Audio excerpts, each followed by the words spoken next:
Si la personne était sous OQTF et si justement les lois avaient été appliquées, peut-être que ça ne serait pas arrivé.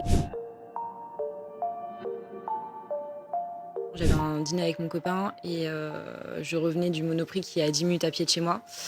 Et en fait, je marchais, tout simplement dans ma rue sans écouteurs. Il faisait encore jour, avec quand même des gens qui étaient dehors. Je pousse, ma porte d'entrée, c'est des grandes portes cochères parisiennes et du coup, ça met beaucoup de temps à se refermer. Je marche 5 mètres et là, j'entends des bruits de pas courir derrière moi. Je me retrouve plaquée au sol avec les mains, autour du cou, sur la bouche, qui m'empêchent de respirer, de crier. Donc j'essaye de me débattre et de pouvoir, quand même crier le plus possible, sauf que la personne me menace de vouloir, me tuer. Je me rends compte que j'avais le choix entre, me faire tuer ou faire ce qu'il me demandait de faire, donc le viol. Justement, j'essaye de me débattre le plus possible pour, sauver ma vie, mais je me rends compte que c'est un peu peine perdue parce que la personne est beaucoup plus forte que moi aussi et que, si, je fais un mouvement, trop violent, enfin la personne peut me tuer à tout moment. Il me dit, «Je vais te tuer, je vais te tuer» et il me dit également, «Juste, tu vas faire ce que je te dis, sinon, ça va mal se passer».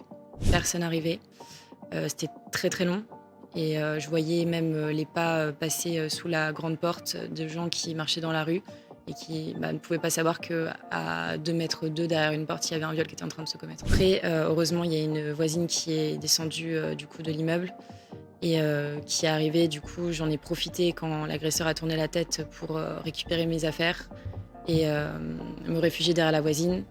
J'étais dénudée en sang parce que du coup, je m'étais blessée également le doigt, à cause, d'une bouteille de vin que j'avais, transportée et du coup, l'agresseur part à ce moment-là. Il part avec, mon sac de courses, donc ce qui a permis l'identification après par la suite, heureusement et la voisine enfin, du coup, le calvaire n'était pas forcément fini parce que la voisine m'a pas forcément aidée à appeler la police. Elle m'a laissée un peu toute seule parce que son objectif, c'était quand même de prendre son Uber pour partir, en vacances. Beaucoup, de traumas, très compliqué, de pouvoir, sortir de chez soi. Je peux plus vivre normalement, je suis obligée de prendre des taxis pour me déplacer. Je peux pas rentrer, toute seule chez moi. Je peux pas être toute seule non plus. Prendre le métro, c'est impossible. Est-ce qu'il y a aussi un message politique? Est-ce que vous avez un engagement politique aujourd'hui qui vous porte et qui vous amène à parler?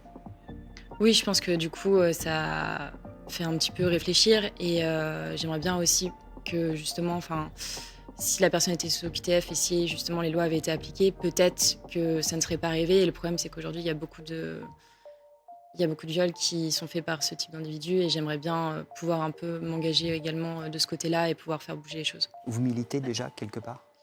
Pas encore, mais je compte le faire. Je précise quand même beaucoup de viols commis par ce type d'individu. Aujourd'hui, on n'a pas de chiffres pour pouvoir affirmer cela. Ça n'enlève rien absolument à ce que vous avez vécu, mais c'est vrai que pour l'instant, on ne peut pas établir ça avec certitude par des études statistiques, par exemple.